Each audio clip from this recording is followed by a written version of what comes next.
Well, thank you for coming and listening to the Human Resource. I've got a topic today that we have never touched on. And I'm almost embarrassed to say that we have never talked about body language. I know it's not a law. It's not a regulation. I'm going a little out of the box, but now think about some of the things that we've been talking about this past year. And if we tie some of this all together, you're going to realize that when we talk about emotions in the workplace, when we talk about enabling our employees to do certain things that they shouldn't be doing, body language is something that we should also be talking about in regards to how we manage people.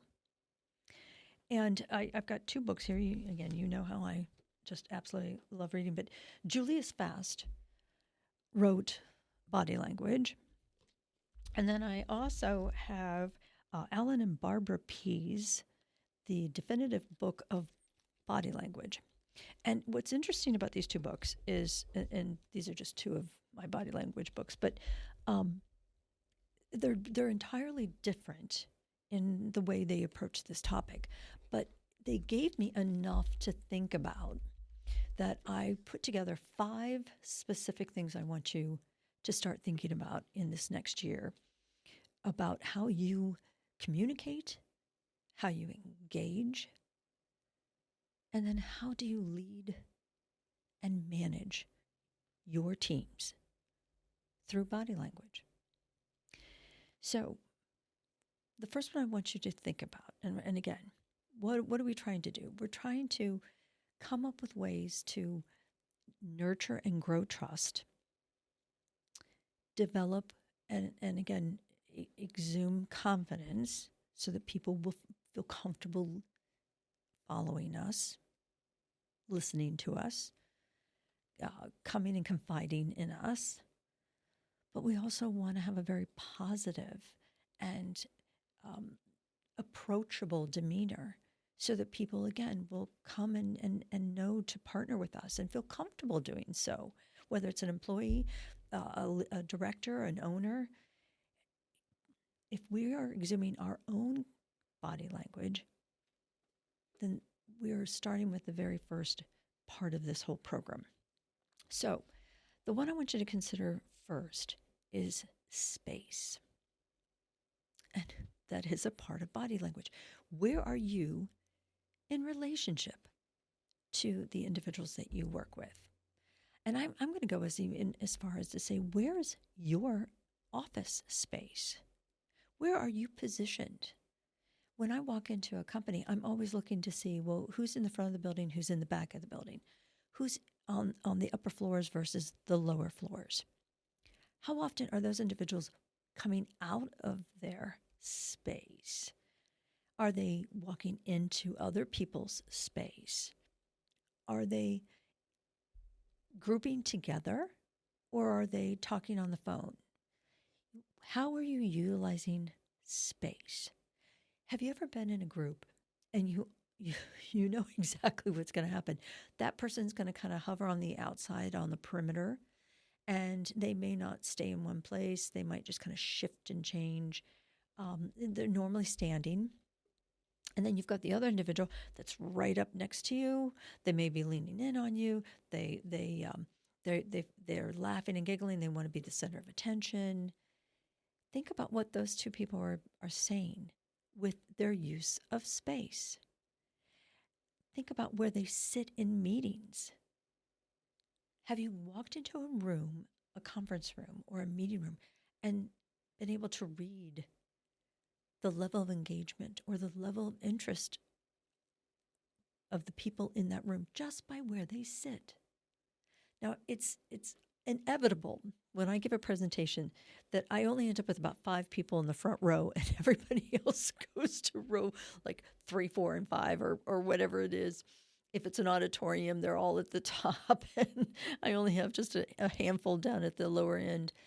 But what people are saying with that is that they're not real sure what to expect, so they're going to keep that safe distance from the speaker, or they're going to keep that safe space between me and them. And when we're in a conference room, if you're leading that particular meeting, where are you sitting? How are you projecting your position or your authority? And I always, it just amazes me the number of leaders when they're going to lead a meeting and they sit in like on the middle or on the side of the table, the long table, instead of sitting at the head of the table. All of this sends a huge message to everyone else in the room. But more importantly, it should be sending a message to you. How about space with handshakes? Have you noticed the people who shake your hand one way and then pat you on the shoulder with the other hand? Have you ever noticed the people who give you the soft handshakes? Have you noticed the people who don't let go? And all of this is body language. All of this is sending you those unspoken messages. It's funny. Someone looked at me, and maybe I mentioned this on the show before, but someone once mentioned actions speak louder than words, Pandy. And I believe that. I completely believe it. What she was saying was, I'm watching what everybody's doing, and they say one thing, but they don't do it. They don't follow through with it. And that means a lot to me. And I thought, wow, it should, because it's very telling. So from an HR perspective, how am I going to address individuals who aren't showing the correct body language? Number two, are you watching facial expressions?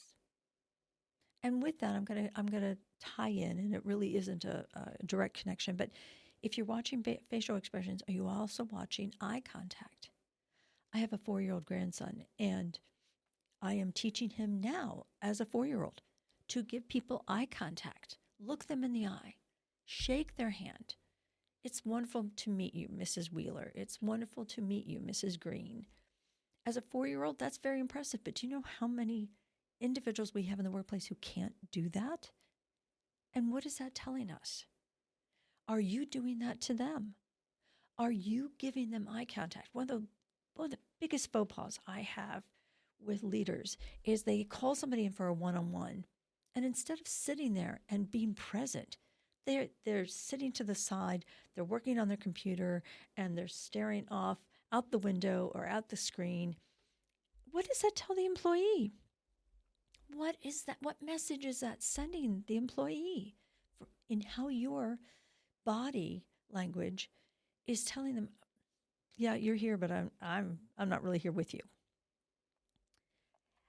One of the things, and I think it was Julius who put a lot of emphasis on smiles, and they both mentioned it, but smiling, just that simple movement of your face when you walk through the building, when you don't even have to speak to somebody, and if you're smiling at them, what does that do? What message does that send? And what about when you're not sincere? What do you do when you've got somebody who's looking at you and you know they're not sincere because they're giving you the, yeah, okay, thank you so much. And you know full well they're turning around and thinking, oh, I did not want to be there. I did not want to hear that. I'm not happy. The body language that we can control, so simple, but sometimes our face gives us away, doesn't it? How about number 3, your posture? How many times have you sat down with an employee and they just slump down in the chair, or they're sitting there and they're sitting sideways? They look like that's the last place they want to be. Or take the employee that's leaning in and listening to every word you have to say. They're nodding their head. They're sitting center in their chair. They might even have their hands across as if they're thinking with you. Posturing. Actually, posturing includes going back to that conference table. Where are you posturing in regards to everybody else? Are you sitting in a position where you see everybody else? When you have a witness with an investigation or in a conference, and they're only to be there, are they posturing over in a corner so that they're not a part of the main conversation? Are they posturing so that they're not going to infringe or put somebody on the defensive? All of this matters. How about number 4? Where are your arms? Where are their arms? Alan and Barbara did a really good job breaking down the different signals that we can get from individuals in regards to their comfort zone with that conversation. If somebody's sitting there fiddling and twisting and kind of straightening, it's funny. There's a late night show, and the guy will come out and do his monologue, and he has this one gesture that he does over and over. And I don't even listen to his monologue anymore. I'm counting how many times he has straightened himself and grabbed himself. And it's like, holy goodness, you are so nervous being out there, and yet you want everybody to think you're in full control. But yet your body's telling me you're not. What messages are you sending? What messages are your employees sending to you? Are they blocking their bodies? Are they blocking their faces? Are they, tightening their arms in front of themselves? Do they have fists gripped? This is all stuff that's important during a corrective action, because if you're seeing these defensive or these insecure actions, you know that they may not even be listening to you, or you know that you don't have somebody who's buying into what you're asking. And that's a meeting, it's an engagement that's not going to be successful. You're going to have bigger complications, bigger conversations following that, because the individual's not receptive to what's going on. And then number 5, start listening for the pitch and the volume of somebody's voice. Now, we all know the person who likes to laugh all the time. Okay, we get that. But what about the person who, I was in a meeting the other day, and this individual we had changed her position, and we were talking about all the other restructuring that was going to go on in the company, and all the senior leaders were around the conference table. And when she talked, she began to doing this, and she just started wringing her hands, and there was no straight eye contact. We could hear the emotion in her voice. Her eyes started blinking over and over again. And I just wanted to grab her and say, take a breath. Everything's going to be okay. But I couldn't tell, and her business coach was sitting there listening to the whole thing. So I knew he would take care of it. But she told us so much in just her body language, not in the words. I think everybody just lost what she was saying in terms of the words. It was her body posture. It was her voice. It was the pitch and volume of her voice that told us volumes. So, and I know that all of you have meetings on a regular basis, and all of you are trying to deal with change. But take some of these thoughts and apply them over the next couple months. Send me in some feedback on what body language you're starting to see, what body language you're starting to notice. Oh, and by the way, the 0 point of body language is when the head is balanced, face is forward, arms are at the side, and legs are together. Anything away from that is telling and talking. It's showing you something in regards to body language. And remember, there are 30 traditional American gestures, according to Dr. Shefflin, as you will read in the Body Language book by Julius Fast. We should know them all, among all the other things we have to know. But body language is fun. Use it all the time. Thanks for coming. And we hope to have you back here at the Human Resource.